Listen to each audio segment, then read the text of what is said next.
بسم الله والصلاة والسلام على رسول الله صلى الله عليه وسلم إن شاء الله زاري عربيኛውን ከባለፈው እንቀጥላለን ባለፈው ምን ላይ ነበር ያቆምነው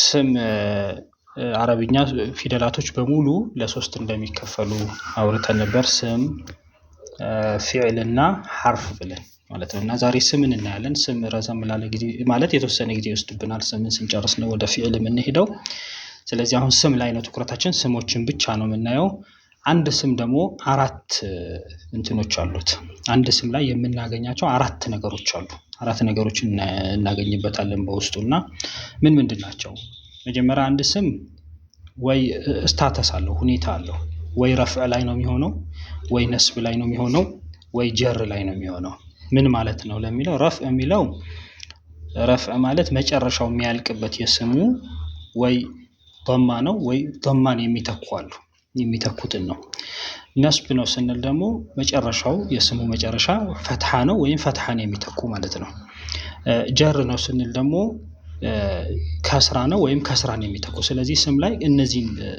ነው የምናገኘው ማለት ነው ሶስቱን ሁኔታዎች ስታተሱን የሚገልጽልን ምንድነው ጥቅማቸው ረፍዕ ሲሆን ነስብ ሲሆን ጀር ሲሆን የሚለውን በሂደት የምናየው ነው ረፍዕ ሲሆን የራሱ የሚገልጸው ነገር አለው ነስብ ሲሆን የራሱ የሚገልጸው ነገር አለው ጀር ሲሆን ደግሞ የራሱ የሚገልጸው ነገር አለው እና ስለዚህ መጨረሻው ሁልጊዜም ወሳኝ ነው ማለት ነው ለምሳሌ ግር እንዳይለን ወልዓስሪ የሚለውን የቁርአን አያ ብንወስድ ወልዓስሪ ሪን ያልኩት ጀር ይሄ ስታተሱ ጀር ይባላል ጀር ነው ማለት ጀር ያደረገው ደግሞ ምንድነው ከፊት ያለችው ዋው ለመሃል ላይ ገባችው ዋው ለመሃል ላይ ሆና ስትመጣ ቀጥላ ያለችው የገባበትን መጨረሻ ምን ያደርገዋል ጀር ያደርገዋል እና ማንኛውም የቁርአን እንትኖችን ብታዩ መጨረሻቸው ከስራ ነው ወልዓስሪ ወልለይሊ እንላለን ወሸምሲ ምናልባት ወዱሃ ብትሉኝ ወዱሃ አይደለም እንዳትሉኝ እሱ ሌላ ህግ ስላለው እሱ ሌላ ጊዜ እናየዋለን አሁን ግን ምንም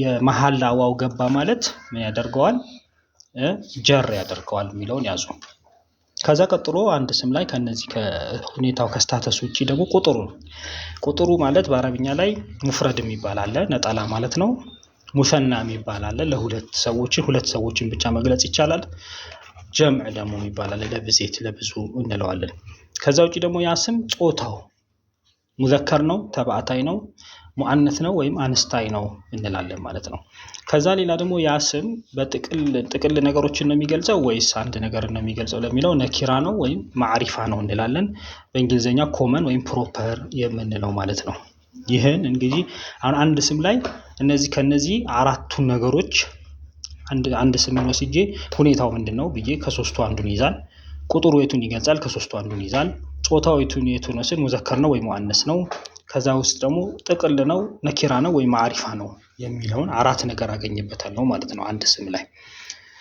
ከዛ በመቀጠል እንግዲህ ይህን ካወቅን የሚቀጥለው ምንድነው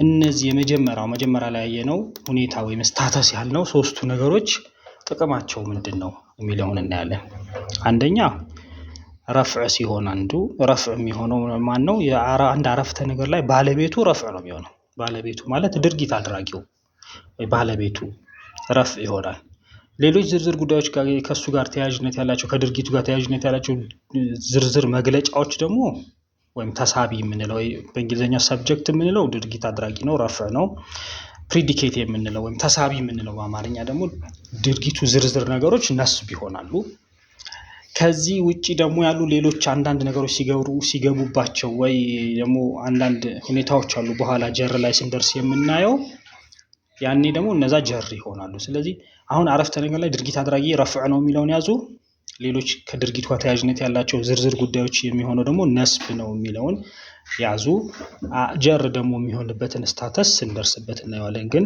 አንድ አረፍተ ነገር ላይ እንግዲህ ልክ አረፍተ ነገሩን ስናይ ድርጊት አድራጊው ረፍዕ ነው ሌሎች ዝርዝር ጉዳዮች ነስብ ናቸው የሚለውን እንያዝና ወደሚቀጥለው እንሄድ ማለት ነው ወደሚቀጥለው ስንሄድ ደግሞ ምሳሌ አሁን ላለው ነገር ምሳሌ እስቲ ግልጽ እንዲሆንልን አሁን አረፍተ ነገሮችን ለምሳሌ ይሄ አረፍተ ነገር አስተማሪ ክፍል ገባ አልኩኝ አስተማሪ ክፍል ገባ ስል ስሞችን እናውጣ መጀመሪያ። አሁን እኛ የምናየው ስም ላይ ስለሆነን አስተማሪ ስም ነው፣ ክፍል ስም ነው። ገባ ፊዕል ነው፣ እሱን እንተዋለን። አስተማሪ ደግሞ ምንድነው? ድርጊት አድራጊ ነው። ድርጊት አድራጊ ነው አስተማሪ። ስለዚህ እሱ ምን መሆን አለበት? ረፍዕ መሆን አለበት። ክፍል ደግሞ ዝርዝር ጉዳይ ነው፣ ከሱ ጋር ተያያዥነት ያለው ነው፣ የተገባበት ነው። ስለዚህ ክፍል ነስብ ይሆናል። አረብኛው ደኸለ ሙዓሊሙ ፈስለ ላለው ደኸለ ሙዓሊሙ ፈስለ። ሙዓሊሙ ረፍዕ ሆነ፣ ፈስለ ነስብ ሆነ። ክፍል የሚለው ሙዓሊሙ አስተማሪ ማለት ነው። ፈስለ የሚለው ክፍል ማለት ነው። ሌላኛው ተማሪው ተኝቷል አልኩኝ። ናመ ጧሊቡ ተማሪው አሁን ድርጊት አድራጊው ነው፣ ተኝቷል። የተኛው እሱ ስለሆነ ተኝቷልን እንተው ፊዕል ስላልደረሰን። ናመ ጣሊቡ ናመ ጣሊቡ ቡ ጣሊቡ ስል ረፍዕ ሆነ ድርጊት አድራጊው። አስተማሪው እርሳስ ወረወረ አልኩኝ። አስተማሪው ድርጊት አድራጊ ነው፣ የሚወረውረው እሱ ስለሆነ እርሳስ የተወረወረው ነገር ነው፣ ዝርዝር ጉዳይ ነው ማለት ነው። ወረወረ ፊዕል ነው። ስለዚህ ረመ ማለት ወረወረ ነው። ሙዓሊሙ አስተማሪው ድርጊት አድራጊ ነው። ሙዓሊሙ ረፍዕ ሆነ። ቀለመ የተወረወረው ነገር ነው፣ ነስብ ሆነ ማለት ነው። አራተኛው ተማሪው በድንገት ተነሳ አልኩኝ። ኢስተይቀዘ ጣሊቡ ፈጅዐተን። አሁን ድርጊቱን ያደረገው ማን ነው? ተማሪው ነው፣ የተነሳው እሱ ስለሆነ። ፈጅዐተን ዝርዝር ጉዳይ ነው፣ በድንገት የሚለው ማለት ነው። እሱን የሚገልጽ ነው፣ ድርጊቱን የሚገልጽ ነውና ኢስተይቀዘ ፊዕል ነው፣ እንተዋለን። ጣሊቡ ተማሪው ፋኢሉ ነው። ፋኢል ደግሞ ማለት ድርጊት አድራጊ ማለት ነው፣ ረፍዕ ሆነ። ፈጅዐተን በድንገት ነስብ ሆነ ማለት ነውና አሁን ያልናቸው ምሳሌ እንግዲህ በእነዚህ በአራቱ ምሳሌዎች አይተናል። ወደፊት ደግሞ ምሳሌዎችን እየጨመረን ስንሄድ በደንብ ግልጽ ይሆንልናል።